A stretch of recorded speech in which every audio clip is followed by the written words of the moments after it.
রামনবমী। তবে প্রতি বছরের তুলনায় এবারে রামনবমীর উচ্ছ্বাস যেন অন্য মাত্রা পেয়েছে। অযোধ্যায় রামলালার প্রাণ প্রতিষ্ঠার পর এই প্রথম রামনবমী উৎসব, যার ফলে দেশ জুড়ে সাজো সাজো রব। রাজ্যের বিভিন্ন জেলাতেও একই ছবি ধরা পড়ে। মুর্শিদাবাদের বহরমপুরের ৩০০ বছরের পুরনো রঘুনাথ মন্দিরেও ভক্তদের সমাগম লক্ষ্য করা গেল। আজকে রামনবমী, রামের জন্মদিন। দশরথ এবং কৌশল্যার জ্যেষ্ঠ পুত্র রামচন্দ্র, সে রামচন্দ্রের আজকে জন্মদিন।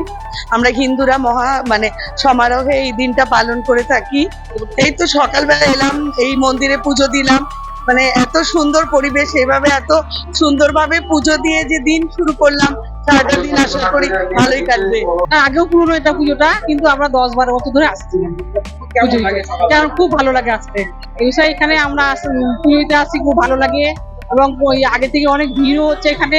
পুজোতে আমাদের খুব ভালো লাগে, আমরা সবাই মিলে আসি পুজোতে। লোকমুখে শোনা যায়, বাংলার 1327 সালে মন্দির প্রতিষ্ঠা করেন লালগোলার রাজা যোগেন্দ্র নারায়ণ রায়।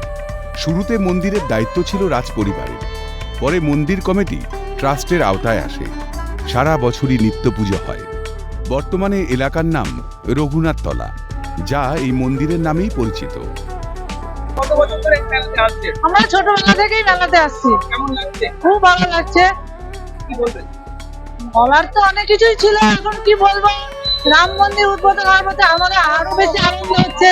হ্যাঁ, রামচন্দ্রকে আগা গোড়াই আমরা এত ভিড় দেখে এসেছি, এখন আরো বেশি হচ্ছে। কেমন লাগছে? খুবই ভালো, ভীষণ ভালো। দূর দূরান্ত থেকে লোক আসে, একদম পুরো কৃষ্ণনগর থেকে, রামপুরহাট থেকে, বাঁকুড়া, বীরভূম, সমস্ত জায়গায়। আজকে রামনবমী পূজা আমাদের এখানে হতে চলেছে। আপনারা দেখতে পাচ্ছেন রামনবমী পূজা এখন এখানে। হ্যাঁ, পুজো ভোরবেলা থেকে আমাদের একদম সকাল থেকেই শুরু হয়ে যায়। এটা চলবে আজকে সারাদিন। বেলা বাড়ার সঙ্গে সঙ্গে ভিড়ও বেড়েছে। মুর্শিদাবাদের পাশাপাশি নদিয়া, বীরভূম, মালদা থেকে এমনকি বাংলাদেশ থেকেও ভক্তরা ভিড় করেছেন। এই পুজো ঘিরে এলাকায় মেলাও বসে। এবছর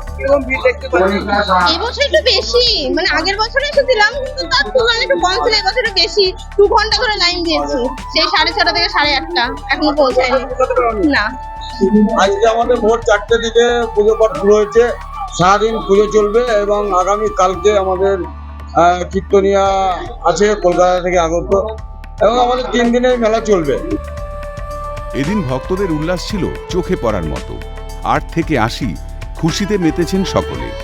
এবছর এই পুজো উপলক্ষে 3 দিনব্যাপী উৎসব চলবে। ভোট আবহের মধ্যেই বহরমপুরে রাম মন্দিরে রামনবমীর উন্মাদনা যেন পারদ ছুঁয়েছে।